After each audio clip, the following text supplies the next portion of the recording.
I'm thinking, look, I'm about to have a birthday. I'm not a kid here.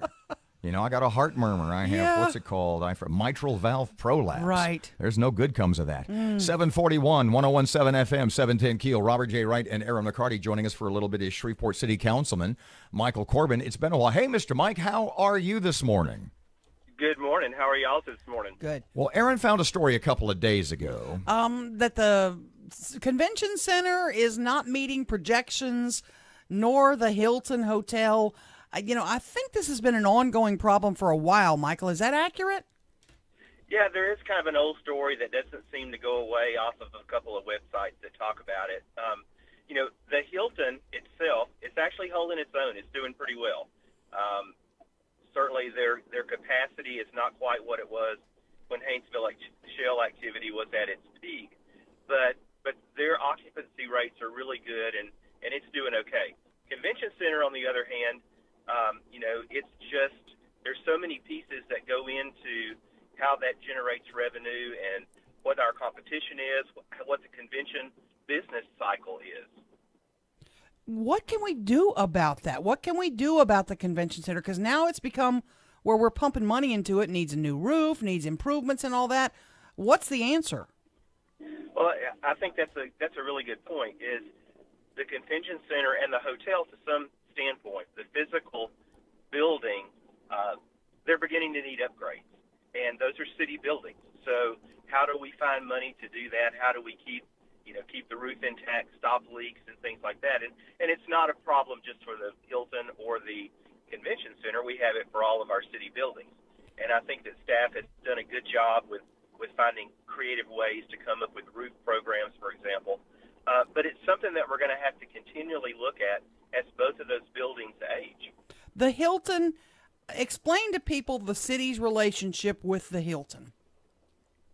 City owns the building, and there is a contract with a hotel operator who operates that facility as a Hilton Hotel. Do they pay us to lease the building? It's an interesting contract. It's a long-term contract, I believe 25 years.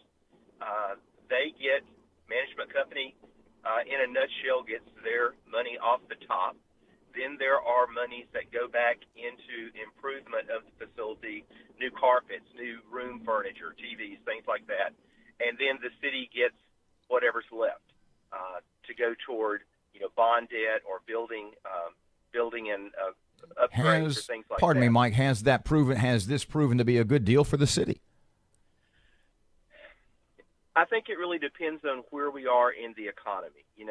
A lot of people, and the article that you referred to, one of the questions that was asked is, should we sell the hotel? Well, I think that everybody would probably say, yeah, it'd be great if we could, but there's an ironclad management contract that does not have many outs in it. And the other part is, the hotel business isn't exactly booming right now, where somebody wants to come in and buy a building and operate a hotel. I would guess that most large hotels, full service hotels, there's an ownership group of the building and there's a management group, and those are separate groups in many cases. We also own the convention center, and SMG runs it for us. Is there a better alternative for that? Let me tag on to that because it's sort of the same question. You had said a couple of seconds ago that the convention center is not meeting projections over the years. Were projections too high? Was there a pie in the sky scenario projected?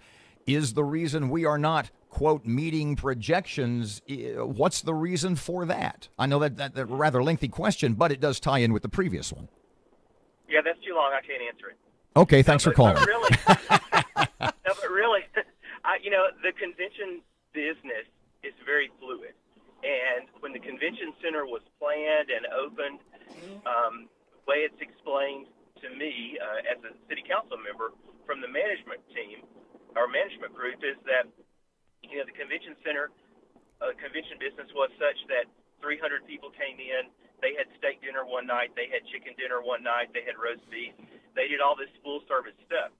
And as the economy has changed, then maybe they're still bringing 300 people in for 3 or 4 days, but now they want a light lunch. They want sandwiches. And so the money-making opportunities have changed, and you have to look for other ways, to make that dollar and make it worth it for the management group and for the city. So that's always changing. What draws people to our Arklatex? I'm excited about the legislature's opportunity to expand land-based casinos in Shreveport, because I think that will bring in a new group of people here, and those folks have to have a place to stay, and often the casino hotels are full, so there's some spillover into the Hilton downtown. I asked you a couple of seconds ago, is the city's deal with the hotel? I said, is that a good deal? You said depends on the economic cycle. Is the city's deal with as far as the convention center goes, and everybody attached to that we are paying, is that a good deal? Yeah, I really do think SMG does a good job, and they manage a number of venues across the state and across the country, and I think they have been very responsive, and they certainly understand these cycles and how to work with them far better than any of us at the city may be able to do. And I think they are a top management group, so I really have no issues with them. As you're going to roll off the council after this year, what would be your advice to the new administration with regard to what we should do with the convention center and the Hilton? What's the Michael Corbin magic wand, if you can wave it? Well, I don't think that this council and current administration will have a chance to look at it in depth before December. I would like to see the next administration and council especially look at the management contract for the hotel, take some time to analyze that, make sure everybody understands when the bailout options occur, and if there is a legitimate opportunity to bring in a new management team or to void the contract and start over. I think that a look needs to be had at that contract. From the convention center standpoint, at the point that SMG's contract comes up for renewal, I'm sure that'll be put out for bid. But my biggest concern there is how do we maintain that building? How do we keep it current? There's some lighting issues that we've had over the years, electrical issues as things change, and we've got to make sure that building is as current and as attractive as possible to groups who want to come in.